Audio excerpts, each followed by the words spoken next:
Devin Booker and the Phoenix Suns trying to get their season under control. They got a Christmas Day matchup with the Don, Luka and the Mavericks.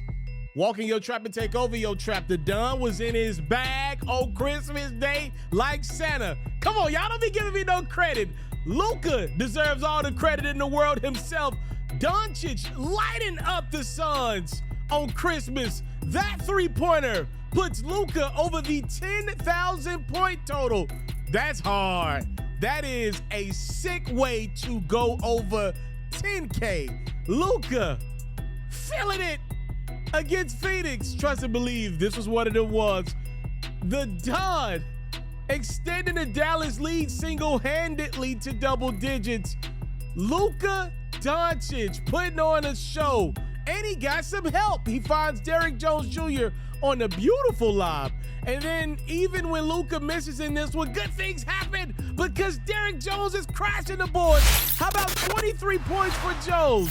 Third quarter, Phoenix makes a run. It was a lot of Grayson Allen in this one, to be honest. He tallied a season-high 32 points, tied for an NBA record, 8 3-pointers on Christmas Day. Luka also had 8 3-pointers on Christmas Day. Look at Allen hustling and shooting the rock to give the Suns their first lead of the game. They're up 84-82.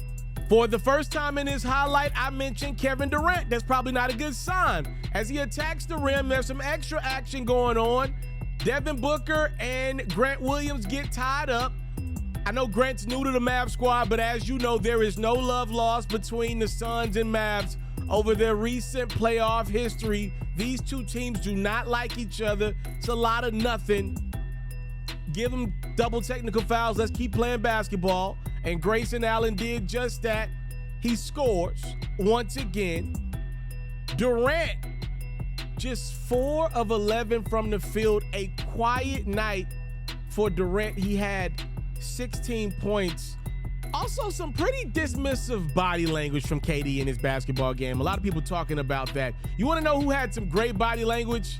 It was Luka Doncic. Now he's diming it up to pretty much every map that can get open. Luka Doncic finds Lively, the rookie, at 20 and 10. It was Luka's big night. His 6th career 50-point game. He goes 50, 15, and 6 rebounds. I don't know, maybe the Suns was on Luka's naughty list. He torches them on Christmas Day to help the Mavs get the 14-point dub. New season, same story. LeBron James once again sparking that thing up on Christmas Day as his Los Angeles Lakers face their rival Jason Tatum and the Boston Celtics. First quarter, Celtics already sizzling. It's Jaylen Brown extending this lead to 12 zip. And he's got a running mate. Jason Tatum on the same type of grind as Brown. My guess is he probably put in the same type of grind as Brown, if not more. These are dogs walking in your building. Even the Crypto.com arena on Christmas Day, the Grinches are here. LeBron and the Lakers will respond. It's the king down the lane. Still getting it done in year 21. It's LeBron sizing up the smaller Drew Holiday and knocking down the tray. The Lakers hanging around, but it's tough though. Rui Hachimura is going to catch Kristaps Porzingis. He wasn't in the right position. Rui throws it down, makes him pay. Scary moment here for Celtics and Laker fans as LeBron kind of knees Jaylen Brown in like that lower back buttocks region. And they're both looking at each other like, yo, my butt hurts. Yo, my knee hurts. LeBron and Brown would both continue to play. The good thing for Brown was Kristaps Porzingis was having a great game, and he wasn't alone. Austin Reeves is going to get this deuce to go plus the foul. That patented kind of sliding jump shot that he's kind of mastered. Got the Lakers down by 3 right before the half. AD backing down Horford, and it works out in Davis's favor. Third quarter, it's Porzingis running and being rewarded for his efforts. And then Porzingis playing some defense, gonna get the block on LeBron. Maybe a couple years ago, Bron would've, yeah, you know what he would've did. But today, Porzingis says no. Jaylen Brown says, yes, my back's okay. The Celtics are now back up by 5. LeBron's gonna find Davis on the pick and roll action. But then Tatum's going to find Derek White. The Celtics withstand multiple runs from the Lakers and still got a double-digit lead on the road. AD doing all he can. He cuts the Lakers deficit down to 9. AD had 40 points and 13 rebounds. But then the Celtics say, all right, enough is enough. We're one of the best teams in the NBA for a reason. It's Drew Holiday with a steal, Jason Tatum with the oop, and then D. White is going to miss, but Porzingis is not. Porzingis had 28 points, 11 boards. Why you hitting me in my butt, man? Tatum added 25 points, 8 rebounds, 7 assists. The Celtics win their Christmas Day matchup with the Lakers going away 126-115. If you are like me and love flexing your NBA knowledge, you should head over to the best place to play fantasy sports. That's Underdog Fantasy. For me, I love the pick'em game. It's super simple to play too.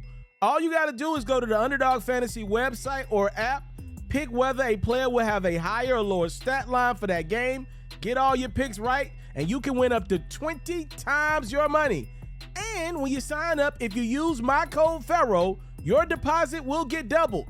You can't beat that. Again, head over to today's sponsor, Underdog Fantasy's website or app, use my code FERRO, and your first deposit will get doubled. A New York massacre is what Jalen Brunson and the New York Knicks decided to do to Giannis Antetokounmpo and the Milwaukee Bucks.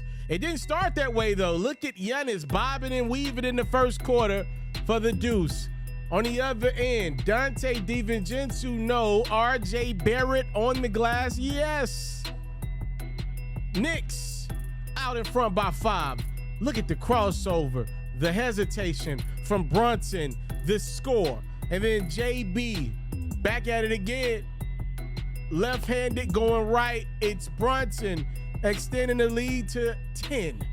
That's when Julius Randle decided to join this highlight. He gets a look, and ever so often, the big fella can knock it down from 3 as well. We showed you a Dante DiVincenzo miss early. This was not one of them.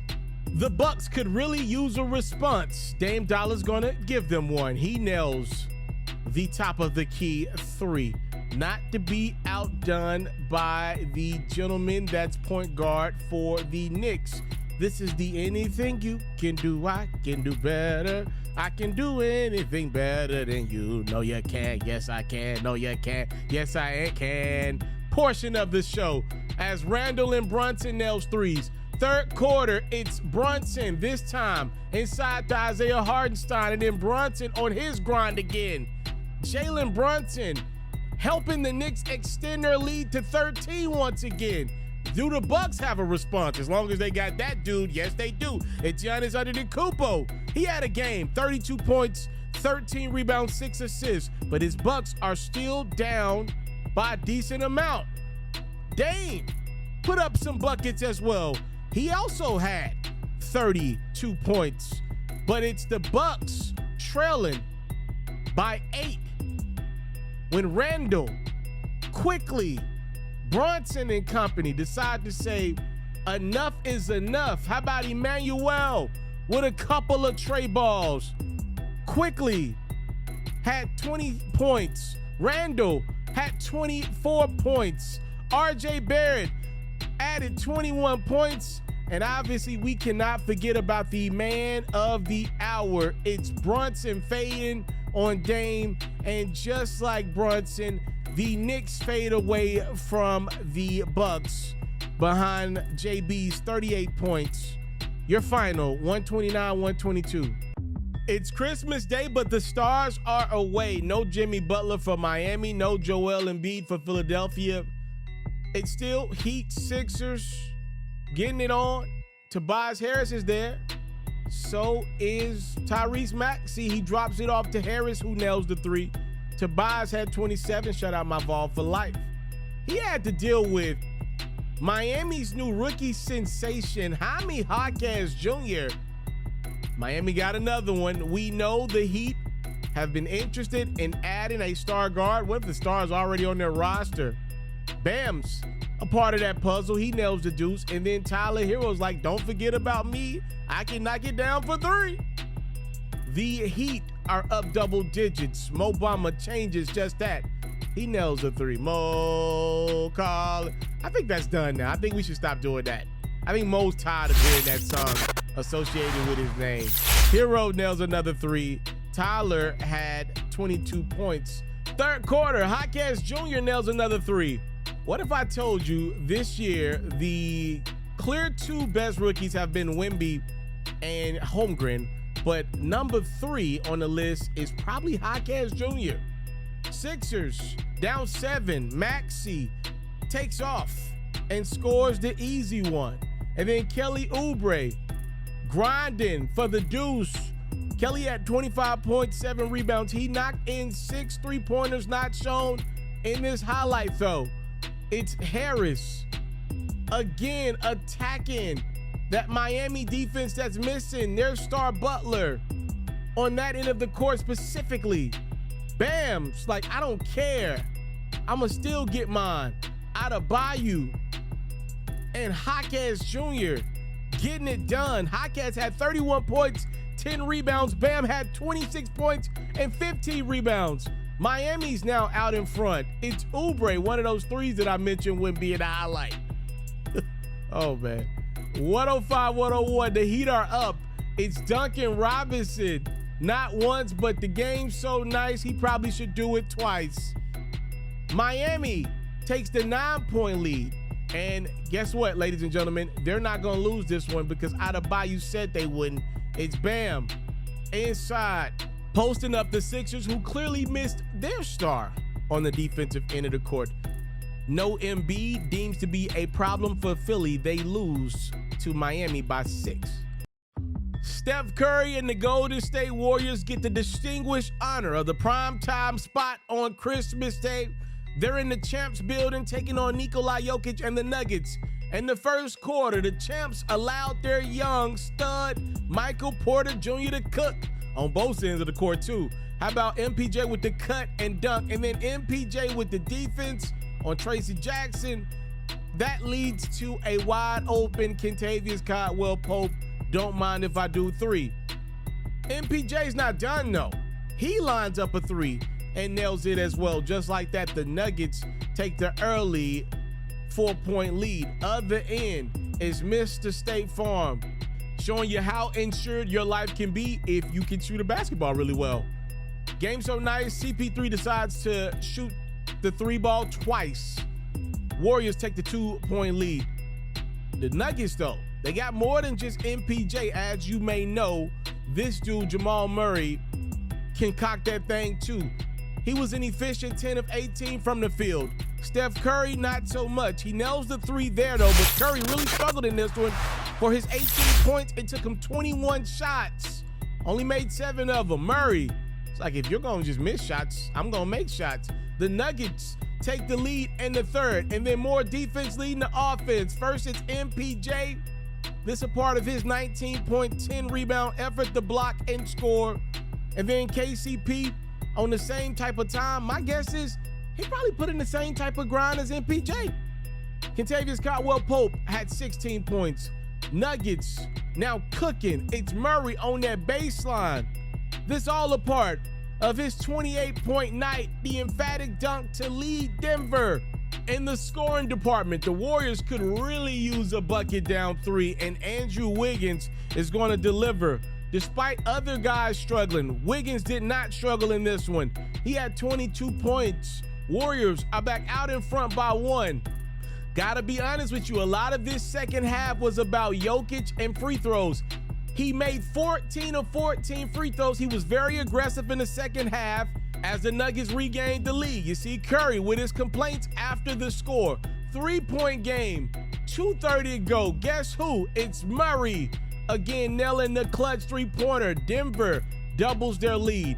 And when it's winning time, Jokic leaking out. No free throws needed this time around. 26 points, 14 rebounds, 8 assists for the big fella. All in all, goes 18 of 18 from the free throw line. That'll work. The Nuggets hold on to win by 6. Ja Morant and the Memphis Grizzlies once again get it on with Zion Williamson and the New Orleans Pelicans. No need to waste your time. I know you own your grind. We kick this game off where it gets good. That's the second half. Zion with a ferocious dunk. Struggled last time out versus the Grizzlies. Did not struggle in this one. And he wasn't alone. Brandon Ingram with a couple of crazy plays. How about B.I. at the rim? And then Ingram grabbing the rock in one motion from Jose Alvarado, nailing the three. And then Jose on a do-it-himself mission. Just like that, the Pelicans got a 15-point lead. Fourth quarter, here comes the Grizzlies, led by their young superstar. It's Ja double clutch in midair, bringing that New Orleans crowd to their feet because they respect greatness. Other end, Zion say, I'm the number one overall pick, and I'm your guy. Williamson forcing that one in. Zion had 23 and 11. B.I. had 24. Memphis continues to fight down 4 with 32 seconds. It's Desmond Bane for 3. Memphis now down a point. Controversial call here. The refs rule a foul on that Ja Morant drive. Pelicans head coach Willie Green decides to challenge. You let me know what you think about it. The Pelicans are actually going to win the challenge, which means we got to go to half court and jump that thing up. The Grizzlies win the jump ball and immediately call a timeout. So Grizzlies ball with 0.4 to go, and it's Jaren Jackson now getting fouled by his former teammate Jonas Valanciunas on the inbound alley attempt. Let me know if you thought this one was a foul. Triple J goes to the line, makes the first free throw, and here's the chance to win it in New Orleans. Jackson misses the second, which means we go to OT tied at 103. In the extra period, it's all Ja. Morant in the lane, pulling up and nailing the juice. And Morant's not done. When it's winning time, Marcus Smart finding a new teammate. Oh, I like the Grizzlies when Ja plays. And a little dance for the New Orleans crowd. You won't break my soul. Hey, you won't break my soul. Ja Morant and Memphis come back to beat the Pelicans in OT by 116-115. Morant had 31. Cade Cunningham and the Detroit Pistons were looking to avoid being on the wrong side of history against the Brooklyn Nets. They've lost 26 games in a row. If they lose one more, it's an NBA record for losses straight in the season. Cunningham was on his grind early, making sure that didn't happen. And he got some help. Bogdanovich, juice plus the foul. Detroit basketball, they're up 13. So you're telling me there's a chance? Cam Thomas says, yeah, it's a chance, but not a good one. He nails the jump shot. Nets right back in this one. Mikal Bridges going right at Cunningham and being rewarded for his hard efforts. Just like that, the Nets have taken the lead. Nicholas Claxton adding to it. Look at him playing both ends of the court. The block, reward the big fella when he plays hard on defense. Spencer did what he does, just that. It's Claxton going up top and grabbing the juice. Nets up by 3. Like, woo, I'm a bad boy. We're still in the second. Cam Johnson lines up and nails a top of the key 3. Now all of a sudden the Nets got the double-digit lead. Third quarter, Cunningham comes back to life again. He nails the 3. And then off the turnover, it's Jalen Durant finding Jaden Ivey, who throws it down in emphatic fashion. Pistons now just down 1 possession again. It's Cunningham. He had a monster game, 41 points, 9 rebounds. Look at Cunningham with the block off the glass. And the Pistons playing some good team basketball. It's Ivy to Bogdanovich. We're tied up at 97. How about Durant Sharp crashing the boards and scoring plus the foul? And then Mikal Bridges, he had 21 points. The Nets are back out in front by 4. A minute to go. It's Cunningham one more again. When it's winning time, though, Cam Johnson's going to find Dorian Finney-Smith for the dagger three-pointer. That's all she wrote, ladies and gentlemen. The Pistons fought hard, but like my dad always say, they ganged me. 27 losses in a row for Detroit. They fall by 6.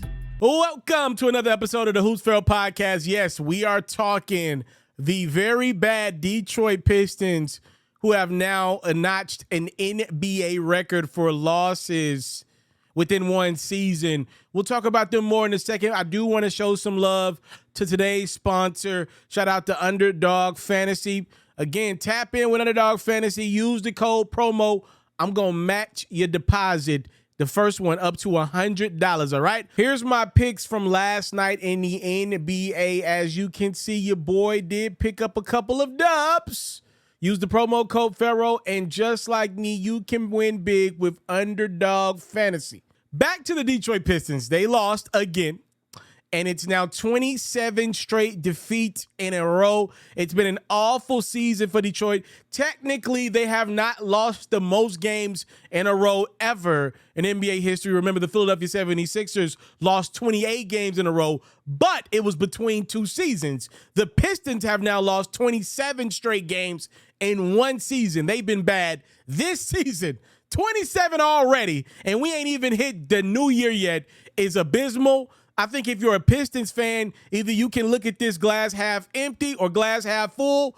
They're in a lot of these games. I've seen worse teams than the Detroit Pistons, teams that losing every game by 20, 30 points. That oftentimes has not been the case. Oftentimes has not been the case for Detroit Pistons. They've been in a lot of these games. They just can't close them out, and that loss to the Brooklyn Nets is no different. Detroit got up double digits and still found a way to lose. Recently, Cade Cunningham said, we're not as bad as our records say. No way that they're that bad, say their best player. And I agree, but Cade, at some point, though, we got to start to say, maybe y'all are that damn bad. Was it the great Herm Edwards that said we are a record or something along the lines of that? Like, yes, at some point, your record is a direct indication of who you are, especially when you're a team that's pretty much at full strength. The Pistons are young. They're not one of these vet teams that are, struggling to get through the regular season. They got mostly young guys. They got a number 1 overall pick.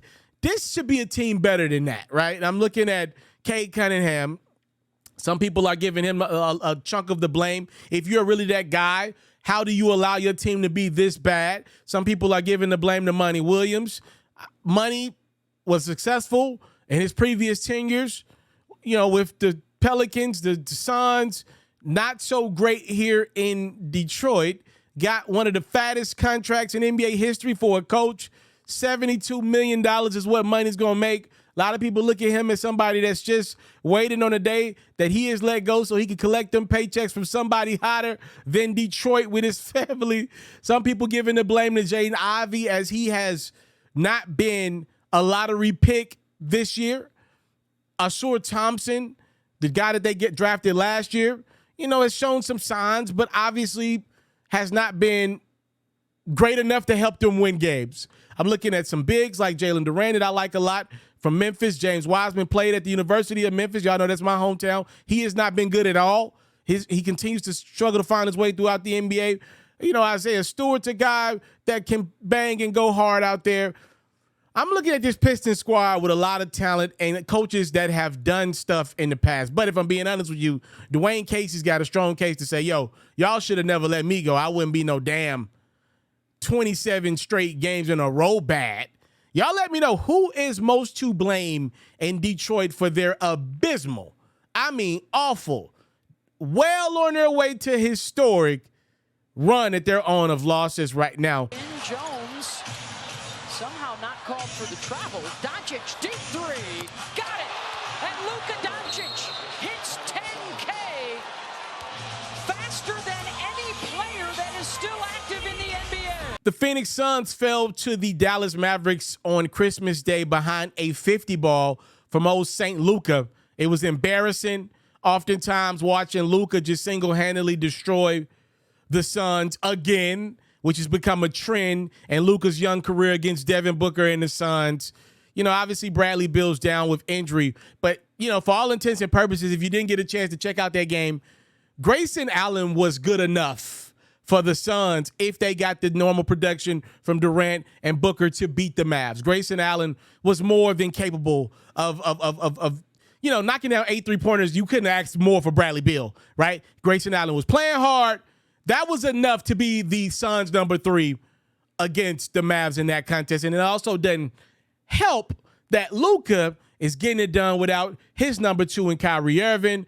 And then from there, the Mavs roster, you could argue, it's not any better than the Suns roster without Bradley Beal, since they don't got Kyrie. I mean, it's definitely up for debate. Luka's making these guys look a lot better than what we've seen them in the league. Dante Exum ain't been no star in this league. Derrick Jones Jr. ain't been dropping 20 consistently in this league. Derek Lively's a rookie. Luka's making these guys shine behind his greatness, a 50 and 15-point masterpiece. A lot of people are discussing Kevin Durant. Kevin Durant's body language was not great after this, during his Suns' loss. He was only 4 of 11 from the field. Anybody knows KD. Any damn game he plays basketball for more than 11 minutes, he should have more than 11 shots. All right? This dude is good enough to get a shot a minute up. Kevin Durant only had 16 points on Christmas Day. And again, it was Christmas Day. Maybe Durant had other things going on in his life. I don't know. He doesn't have kids. I don't know. I will say this. Brandon Jennings, former NBA player, put out a tweet, and I didn't like it. Brandon Jennings said Kevin Durant should consider demanding a trade out of the Phoenix Suns because of how bad they are. I do not see it that way. I don't like this trend that Durant and LeBron help usher in. When stars are not winning at an incredible clip, today's NBA tells you to leave. If the teams are not doing their due diligence to give you adequate help around said stars, I'm with the player after giving it a go, saying, all right, I'm done. But Durant not only has not given the Phoenix Suns a fair shot, he ain't even been there a whole full season yet. But keep in mind, the Suns have did their part. It's not that Suns organization fault that Bradley Beal can't stay healthy.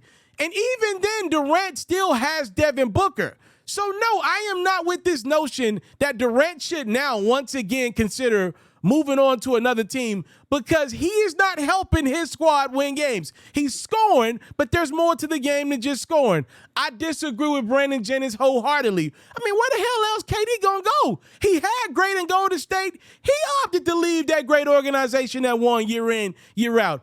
I'm not with it, man. I'm not agreeing with Brandon Jennings. No, Durant, again, he ain't said this publicly, but his body language was very telling during that loss. He was clearly not happy, clearly not shooting at the rate we're used to Durant shooting the basketball. I'm sure he's frustrated, but let his frustrations be with Bradley Beal, not the Suns organization. They have not did wrong by Durant. I mean, clearly KD had to sign off on any Chris Paul trade. You would have to believe that. Any Monty Williams firing. At what point do we say maybe KD's judgment on some of his players and coaches and organizations has not been the best, and not consistently blaming the teams that he's played for of recent? 40 seconds to go. Murray gets it over to Gordon. Jokic rumbles to the rim. Steve Kerr was not happy with the officiating following the Warriors' loss to the Nuggets on Christmas Day. And listen, Steve Kerr broke this down in great detail. He's not upset at the refs. He's upset at the league, which how the refs are now forced to officiate, the stars of the game. Nikola Jokic had 18 free throw attempts in that Christmas Day matchup against the Warriors. 14 of those came in the second half. Steve Kerr said, I have a problem with how we're legislating this defense out of the game. We are enabling players to BS their way to the foul line. If I were a fan, I wouldn't have wanted to watch the second half of that game. It was disgusting. It was just baiting refs into calls, but the refs have to make those calls. The players are really smart in this league. For the last decade, they've gotten smarter and smarter. We have enabled the players, and they're taking full advantage of it. It's a parade to the free throw line, and it's disgusting to watch. So Steve is saying, guys like Jokic, Durant, another great one, these guys are so great at filling out defenders. James Harden's another one. They now force refs to make the call. Technically, the refs are not doing anything wrong. They're under the guidelines of what the NBA wants them to do. But the reality is it makes for a boring watch. Nobody wants to watch, 35 free throws be attempted in one freaking half. As a fan, as a reporter, when I'm putting together, as a creator, I'm putting together these highlights. Obviously, you don't want to see a free throw fest as a highlight. Nobody wants to see that, right? So you understand what Steve Kerr is saying. I would say this to Steve. His best player since he's been the Warriors head coach has been Steph Curry. Obviously, Steph Curry is a three-point shooter, a three-point specialist, the greatest we've ever seen. I do believe it's easy to say, yo, I don't feel like the NBA is being fair to my guy and my team at the free throw line. We're not getting the call. I think it's easy for Steve to say that because he knows he's got a team that's not going to try to shoot a lot of free throws. If you look at the history of the Warriors in the Steve Kerr and Steph Curry era, they haven't had a lot of post-up bigs. They've had guys that could get a bucket, the Kevon Looneys of the world, but these guys are more or less going to get a bucket off of somebody else play, a lob, an easy deuce, an offensive board. If you look at a guy like Draymond Green, he barely shoots at all, let alone attacking the rim 7, 8, 9, 10 times a game, trying to force the issue at the free throw line. That's not Draymond's game. He's more of a facilitator and will try to shoot threes at his apex, at least we do. Klay Thompson, obviously, following the injuries, doesn't attack the rim nowhere near how much he used to. So I think what Steve Kerr is really mad at is the fact that his best player is a jump shooter who's going to take 8, 9, 10 3-pointers a game. And, Steve, he's probably upset that Steph is not a guy that tries to do the Kobe, which is pump fake you in the air and draw the whistle that Kobe was so great at. Steph's not that type of three-point shooter. His shot is all about form, rhythm, repetition, follow through. Steph's not trying to ever get out of that motion because he believes he can make every three that he takes. With that being said, I think there's some stuff to that because I'm watching these games. A lot of the times Jokic is getting fouled these are legit fouls, right? Like these guys can't guard Jokic. So to me, I feel like the Warriors. So keep in mind, the Warriors had an opportunity to sign Dwight Howard this offseason. They brought him in for a meeting. Dwight didn't get the contract offer from the Warriors after everything was done. Dwight was one of the last guys I saw play some exquisite defense on Jokic. I don't think it's by design.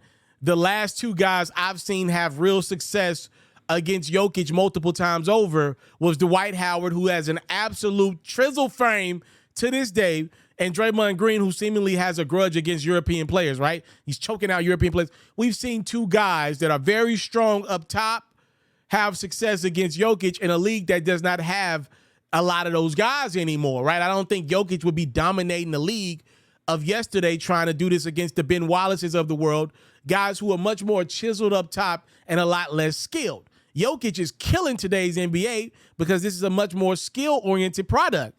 And I think Steve should reconsider bringing in Dwight because of that. He doesn't really have the personnel to guard a Jokic. I don't want to take away from Jokic's greatness because these guys can't stay in front of him. I heard complaints during the LeBron era. Now I think we're in the Jokic and Embiid era, and I'm still hearing complaints. Yes, these guys are smart as hell and know every darn way to get a foul, but also there is this piece of the puzzle. These dudes are great, and defenders are not good oftentimes in games. A lot of these fouls that are being called, they are fouls. I'm sorry, Steve Kerr, that your team does not lend itself to that type of basketball. A lot of people are talking about Ja Morant's end of game celebration as the Grizzlies came back to beat the Pelicans in OT. After the alley dunk from Smart, Ja Morant is hitting the dance, and we're now finding out that this is like a Louisiana hip swing dance. As he celebrates, Ja's doing something. I don't know the dance well enough to speak on it, but I will say this. A lot of people online were upset. Like, yo, how could Ja do this following a 25-game suspension? It looks like he's firing up the grenade or what have you. I love the fact that people were complaining about Ja Morant's dance, and then they're like, yo, T. Morant, step in. And then the camera flashes to T. Morant, and he's also on the sideline dancing twice as hard as his son, trolling that Pelicans fan base. That's what I love the most. Listen, man, yes, optically does it not look the greatest that Ja's fired up a grenade following a 25-game suspension, being caught on IG Live for straps. But dang, I don't think it's that big of a deal. I'm sorry, y'all. I don't think that one is this big of a deal. Does it look away? Yes, optically it doesn't look great. But I think the league's in a better place with the NBA having a villain team. And that's what the Memphis Grizzlies are becoming. Hell, even the fathers of the Grizzlies team are becoming villains. I think it's good for the product. We're talking about the NBA this early in the year. I'm going to be honest with you. I don't think it's the worst thing to have a villain team on the court. The problem with Ja and T is Ja's having stuff happen off the court. If not for the IG Live incident, nobody would be giving a damn about his celebration against the Pelicans. But it's the fact that, in theory, not only did Ja fire up the grenade on the court, he fired that bad boy off the court, in theory, right? Like, I get it. I do get it. I just don't believe this is something to look too far deep in. We already know Ja's not a sound off the court or celebratory decision maker. I'm not going too far with this. I'm not. And I get it. I promise y'all, I do get it how it looks optically. It's dumb. But, I mean, sheesh Louise. I think you kind of are who you are at this point. Ja has told us many times over, and I'm privileged to a lot of behind-the-scenes stuff too. Ja is going to be Ja. Whether that leads to him having a long career in the NBA, I don't know. But as you can see from him and his dad, they having the time of their life. They not changing. They are not changing. I found out a couple days ago that after that first game back, Ja Morant had the same homeboy on the front row in New Orleans of the game that was the one that was recording the phone when he got suspended on IG Live. Ja Morant is not changing. T. Morant has come out and said, yo, my son is still the same guy. He's got the same guys around him. It just is what it is, whether you like it or you don't. He's not changing. Again, whether that leads to him having a long career, I don't know. We'll see. I don't know. But, I mean, clearly he's not changing. The dad's 45 years old, dancing on the sideline like a young bull. They not changing. It is what it is. It's just how they're rocking out. And I think from a villain standpoint of the league, because they're really good on the court, the Grizzlies are, when they're healthy, I think it creates for a great storyline to follow. A lot of people going to be rooting against and for this Memphis Grizzlies squad. All right. Time, love, and support. Thank y'all so much for tapping in to another episode of the Who's FERRO podcast. I'm always appreciative of your love, your support that you give this product, man. It's truly humbling to see how far things have come along. We got sponsors now, y'all. So thank y'all so much. Time, love, support. See y'all next time on the next episode of the Who's FERRO podcast. I want to salute you, homie, for building your own thing and doing your own thing. Why build theirs when I believe I can build my own? You've already done it, or I wouldn't be here. I'm already the only elite sports and music journalist in the game today. My goal is simple, to be the best there's ever been. So, please don't go. Make sure you subscribe and follow the journey. It truly means everything to me. I tell stories. I talk music. I cover sports. I am culture. I am FERRO.